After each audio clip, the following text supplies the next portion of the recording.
दोस्तों आज मैं आपको बताने जा रहा हूँ ज़मीन के कुछ खास विषय के बारे में। अक्सर आप ग्रामीण इलाकों में देखते होंगे कि बहुत सारे ऐसे लोग हैं जो किसी और के ज़मीन में 30 बरस 40 बरस 50 वर्षों से रह रहे हैं और वो ज़मीन पे घर भी बना के रह रहे हैं या फिर उनके कब्जे में है और उसके अलावा उनके पास ज़मीन भी नहीं है, लेकिन वो ज़मीन उसके नाम पे नहीं है।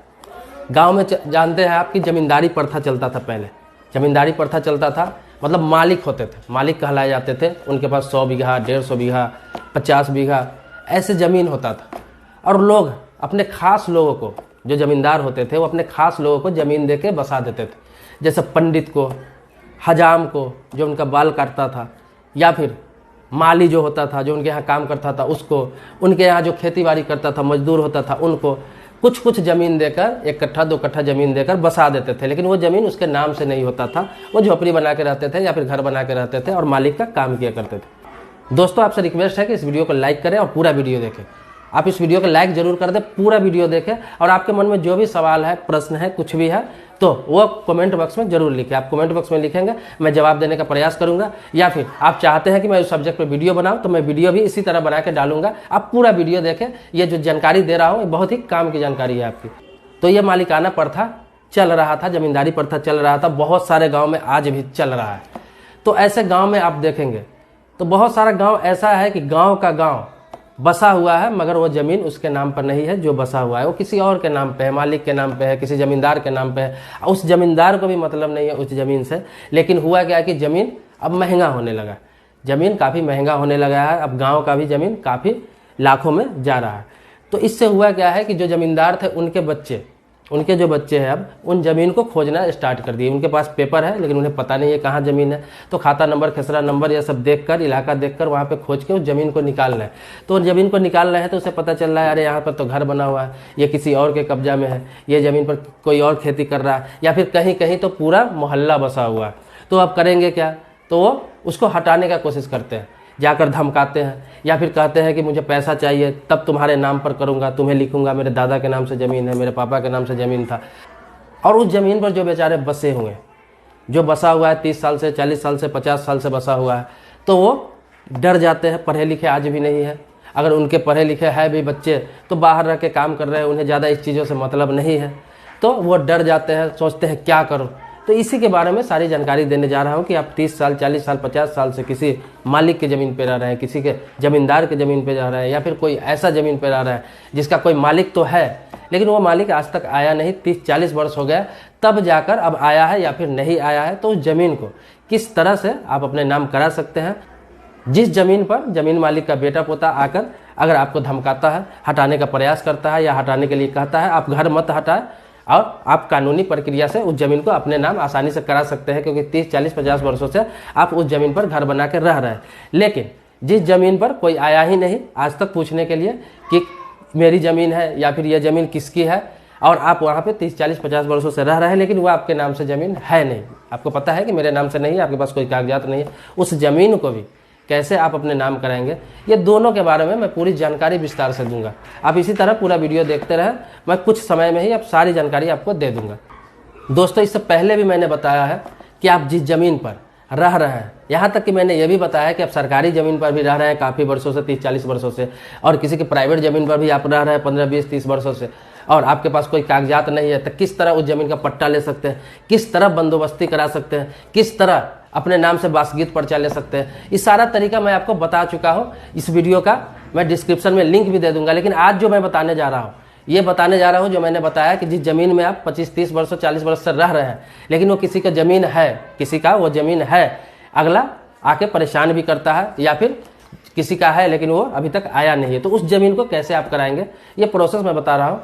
तो आपको करना क्या है, आप इस चीज़ से डरे नहीं कि वो आपको हटा देगा, क्योंकि 25 30 वर्ष से 40 वर्ष से आप है तो आप कभी नहीं डरे कि आपको हटा देगा। हटाने का तो सवाल ही नहीं उठता है। आप जहाँ पे घर बना कर रखे हैं वहाँ पे घर बना कर रहें, और आप चाहते हैं अपने नाम से करने के लिए तो आप टाइटल सूट का मुकदमा दायर करें आप कोर्ट में। तो या फिर आप इतने दिनों से है तो प्रतिकूल कब्जा है, आपका एडवर्स पोजीशन है, तो आप एडवर्स पोजीशन का भी मुकदमा आप दायर कर सकते हैं कोर्ट में। इसके लिए क्या करना पड़ेगा आपको, तो वो बता रहा हूँ आपको। इसके लिए करना ये है कि आपके पास इस चीज़ का प्रूफ तो जरूर होगा कि आप 30 वर्ष से या 25 वर्ष से या फिर 50 वर्ष से वहाँ पे रह रहे हैं।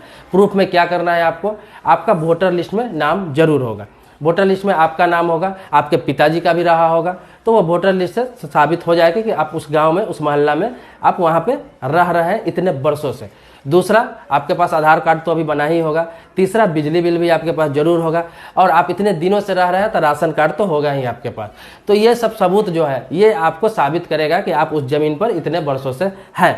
तो इसका आपका डॉक्यूमेंट्स कोर्ट में पेश करना है। दूसरा क्या लगेगा, जिस जमीन पे आप रह रहे हैं उसका खाता नंबर, खसरा नंबर आपको निकालना है और उसका खतियान निकाल लेना है। उस जमीन का खतियान निकाल लेना है, चाहे किसी के नाम से हो, उससे आपको कोई मतलब नहीं। और आपको कोर्ट में टाइटल सूट या एडवर्स पोजीशन का मुकदमा आपको डाल देना है। इससे क्या होगा कि कोर्ट है जिसका जमीन है, कोर्ट है जिसके नाम पर जमीन है, उसको नोटिस करेगा।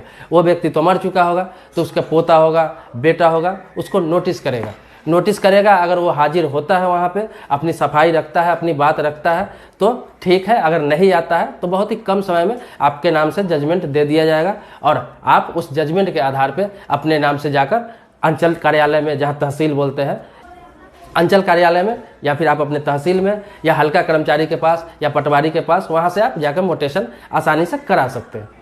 अब आप सोचेंगे कि कोर्ट में जब मुकदमा दायर करेंगे तो पेपर के अलावा मुझे क्या करना पड़ेगा। तो पेपर, जो कागजात मैंने बताया, तो वो तो आपको जमा करना ही है। उसके अलावा आप 5 से 7 8 गवाह जरूर वहाँ पे गवाही दिलवाएंगे। वो गवाह ये बताएगा कि ये लोग इतने वर्षों से इस जमीन पे हैं, उन्हें पता रहेगा। जो आपके आसपास के होंगे, आसपास के, आपके घर के आसपास के या उस मोहल्ला के जो व्यक्ति रहने वाले हैं, वो गवाही देंगे कि ये व्यक्ति, फलाना व्यक्ति इतने दिनों से इस ज़मीन पे है, इतने सालों से इस ज़मीन पे है। तो इससे भी साबित हो जाएगा कि ये व्यक्ति इतने दिनों से इस ज़मीन पे है। इसके अलावा आपके पास तो डॉक्यूमेंट्स है ही, राशन कार्ड है ही, आधार कार्ड है ही, पहचान पत्र आपके पास होगा ही, वोटर लिस्ट में नाम आपका होगा ही, आपके पिताजी का होगा ही, उससे भी साबित हो जाएगा। जनगणना में आपका नाम होगा ही। बहुत सारा ऐसा पेपर्स है जिसमें आपका नाम होगा। सारे पेपर आप जमा करके साबित आसानी से कर सकते हैं इस चीज़ को। आवश्यकता पड़ने पर आप प्लीडर कमीशन भी बहाल करवा सकते हैं। प्लीडर कमीशन जब बहाल करवाएंगे तो प्लीडर कमिश्नर जो होते हैं वो जाकर वहाँ पे इंक्वायरी करवाएंगे और देखेंगे कि आप कितने दिनों से है, आपका कागजात देखेंगे, आसपास के लोगों से पता करेंगे। और आप तो वहाँ इतने दिनों से है ही, 25 30 या 50 सालों से वहाँ पे है, तो ये तो साबित हो ही जाएगा। और इस आधार पर वो रिपोर्ट पेश करेगा। जब रिपोर्ट पेश करेगा तो वहाँ से आपके आसानी से आपके पक्ष में जजमेंट हो जाएगा और उस आधार पर आपके नाम से मोटेशन हो जाएगा, आपके नाम से रसीद कट जाएगा, हमेशा के लिए वो जमीन आपके नाम पर हो जाएगा, आपको पेपर भी मिल जाएगा। तो घबराने की जरूरत नहीं है। आपको कोर्ट जाइएगा तो आपके पास मजबूत पक्ष है। आप ये मत सोचें कि ये आपका नहीं हुआ तो क्या होगा, क्योंकि आपका घर बना हुआ है, वहाँ पे प्रतिकूल कब्जा है।